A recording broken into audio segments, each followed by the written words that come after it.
മിശിഹായിൽ പ്രിയമുള്ള സഹോദരി സഹോദരന്മാരെ, പ്രിയമക്കളെ, ഇന്നേ ദിവസം മത്തായി അറിയിച്ച നമ്മുടെ കർത്താവ് ഈശോ മിശിഹായുടെ പരിശുദ്ധ സുവിശേഷം 10-ാം അധ്യായം 28-ാമത്തെ saint Matthew's gospel chapter 10 verse 28.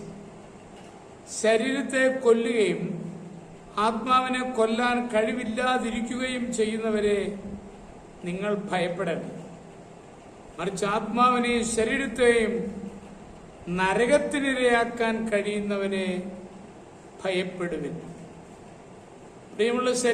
പ്രിയമുള്ള സഹോദരങ്ങളെ, ശരീരത്തിന്റെ വേദനയല്ല, അതിനേക്കാൾ ഉപരി ആത്മാവിന്റെ മുറിവുകളാണ് നമ്മൾ ഏറ്റവും കൂടുതൽ ഭയപ്പെടേണ്ടത് എന്ന് വ്യക്തമാക്കുകയാണ് ഈ തിരുവചനം. നമുക്കെല്ലാവർക്കും അറിയാവുന്ന ഒരു വിശുദ്ധനാണ് വിശുദ്ധ സെബസ്ത്യാനോസ്. വിശുദ്ധ സെബസ്ത്യാനോസ് മരണത്തിന് വിധിക്കപ്പെട്ട് പൂർണ്ണമായി മർദ്ദനമേറ്റ് മരണപ്രായമായി മരിച്ചു എന്ന ബോധ്യത്തോടെ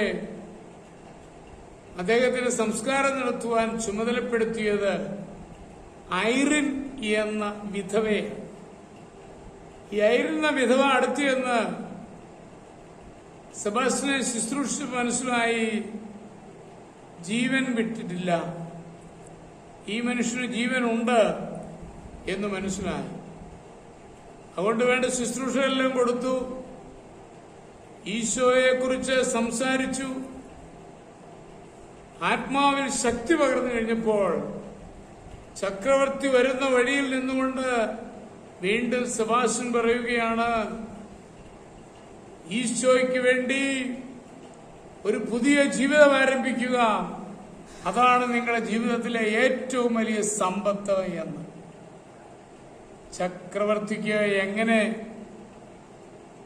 അസ്വസ്ഥത ഉണ്ടാവാതിരിക്കും? ചക്രവർത്തി ഒത്തിരി താമസിച്ചില്ല, പടയാളികളോട് പറഞ്ഞു, അവനെ പൂർണ്ണമായും വധിക്കുക, അവന്റെ സ്വരം ഈ ഭൂമിയിൽ കേട്ടുകൂടാ. അങ്ങനെ ഈ സെബാസ്റ്റ്യനെ മരണത്തിനിരയാക്കുകയാണ്. പ്രിയമുള്ള സഹോദരങ്ങളെ, നമ്മള് ഏറ്റവും കൂടുതൽ ഭയപ്പെടേണ്ടത് തിന്മയിലേക്ക് നമ്മളെ നയിക്കുന്ന വ്യക്തികളെ. നന്മയിൽ നിലനിൽക്കാനും ആ നന്മയിൽ മറ്റുള്ളവരെ നയിക്കുവാനും നമുക്ക് കഴിയുമ്പോൾ ദൈവത്തിന് മുമ്പാകെ ഏറ്റവും വലിയ ശുശ്രൂഷയായി മാറുകയാണ്. അതിന് നമുക്ക് ഏവർക്കും കഴിയട്ടെ എന്ന് സ്നേഹപൂർവ്വം പ്രാർത്ഥിക്കും. നമ്മുടെ കർത്താവ് ഈശോ മിശിഹായുടെ കൃപയും പിതാവായ ദൈവത്തിന്റെ സ്നേഹവും പരിശുദ്ധാത്മാവിന്റെ സഹവാസവും നിങ്ങളെല്ലാവരോടും കൂടി ധാരാളമായിട്ടുണ്ടായിരിക്കും, എപ്പോഴും എപ്പോഴും എന്നേക്കും. ആമേൻ.